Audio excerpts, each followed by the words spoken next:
Michezo live. Cheki sasa. Hello mwana michezo, karibu katika channel yetu ya Michezo Live.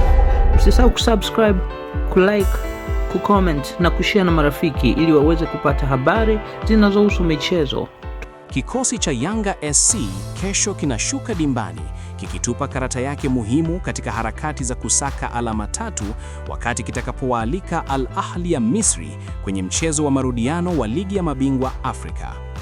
Mchezo huo utachezwa Jumamosi Januari 31 katika dimba la New Aman Complex visiwani Zanzibar, ambapo Yanga itakuwa mwenyeji ikihitaji ushindi ili kujiweka kwenye nafasi nzuri ya kufuzu hatua ya robo fainali ya michuano hiyo mikubwa barani Afrika.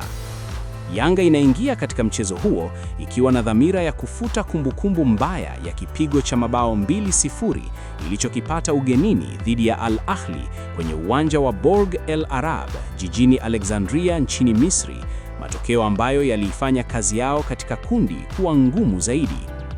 Huo ulikuwa ni mchezo wa kwanza kwa Yanga kupoteza katika hatua ya makundi baada ya awali kuanza kwa kishindo kwa ushindi wa bao 1-0 dhidi ya ASFR katika uwanja wa nyumbani pamoja na kupata sare ugenini dhidi ya JS Kabylie. Kwa kutambua umuhimu wa mchezo huo, Yanga inatarajiwa kushuka uwanjani kwa tahadhari kubwa, nidhamu ya hali ya juu na sapoti kubwa ya mashabiki wao, wakiamini ushindi nyumbani unaweza kufufua matumaini ya kusonga mbele katika mashindano hayo.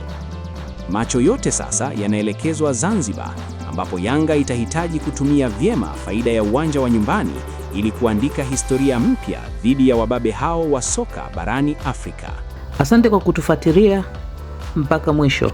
Usisahau kusubscribe na kuacha maoni yako. Ikiwa umependa channel hii, acha maoni yako hapo, share na marafiki.